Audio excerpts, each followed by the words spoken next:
মাননীয় প্রধানমন্ত্রী আমাকে বারবার বলছেন যে এখন থেকে পদক্ষেপ নিতে হবে যাতে এটা না বাড়ে। আল্লাহ আমাকে যদি সুযোগ দেয় 2 বছরের মধ্যে ঢাকা শহরের চেহারা পরিবর্তন করে। সামনে বর্ষা আসছে, ডেঙ্গু চিকনগুনিয়ার প্রভাব বাড়বে। মাননীয় প্রধানমন্ত্রী আমাকে বারবার বলছেন যে এখন থেকে পদক্ষেপ নিতে হবে যাতে এটা না বাড়ে। তো এটার জন্য আমরা 15 দিনব্যাপী ঢাকা শহরে একটা প্রোগ্রাম দিয়েছি জরিপের জন্য, যে কোন কোন অঞ্চলগুলোতে ডেঙ্গু বা এই লার্ভাগুলো তো কোথায় কোথায় বেশি পাওয়া যায় বা পাওয়া যাওয়ার সম্ভাবনা আছে। তো তারই একটা অংশ হিসাবে 3 দিন আগে আমরা যখন এটা ওপেন করে আমি প্রোগ্রামটা, তখনই আমাদের মশক নিধন কর্মী যারা আছে, যারা কাজ করে বিভিন্ন জায়গায় খোঁজ খবর নেয়, হঠাৎ বললো স্যার আজকেই শুরু করব, একটা জায়গা আছে আপনি চলেন, আপনি উদ্বোধন করবেন।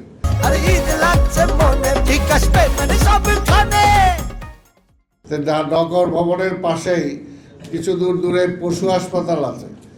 সেই পশু হাসপাতালের ভিতরে আমাকে নিয়ে গেল, আমি হাঁটতে হাঁটতে গেলাম। যাওয়ার পরে পশু হাসপাতালের ভিতরে সেখানে তাদের স্টাফরা থাকে। তো সেখানে স্টাফদের যে বাড়িতে থাকে, বাসায় থাকে, তার পাশেই পড়ে আছে ককশিট, ওই যে টেলিভিশন যে ভাঙা কাভারের যে ককশিট, সেটা পড়ে আছে। তার মধ্যে পানি, বৃষ্টির পানি 2 দিন জমা হয়ে ওইখানে মশার লার্ভা জন্ম হয়েছে। পাশে আরেকটা ভাঙা পাতিল, সেটার মধ্যে সেই লার্ভা জন্ম হয়েছে। তা আমি পরিচালক সাহেবকে ডেকে বললাম যে আজকে আপনি এই লার্ভাটা 2 দিন আর যদি 2 দিন থাকে এটা মশায় উৎপাদন মশা হবে এবং ডেঙ্গু হবে, এবং ডেঙ্গু মশা হয়ে আপনাকে কামড়াবে। কামড়ানোর পরে আপনি বলবেন যে সিটি কর্পোরেশন মশার ওষুধ দেয় নাই, অথচ মশার ফ্যাক্টরিটা আপনি বানায় রাখছেন আপনার বাড়িতে।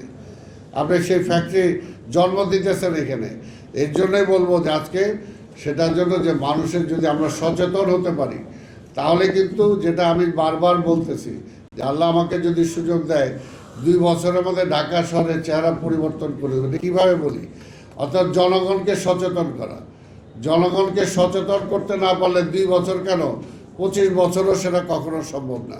তো সেই কারণেই এবং জনগণকে সচেতন করার জন্য জনগণের কাছাকাছি যাওয়া, এইটাও একটা কাজ। এই জন্য আমি সেটা বিশ্বাস করি।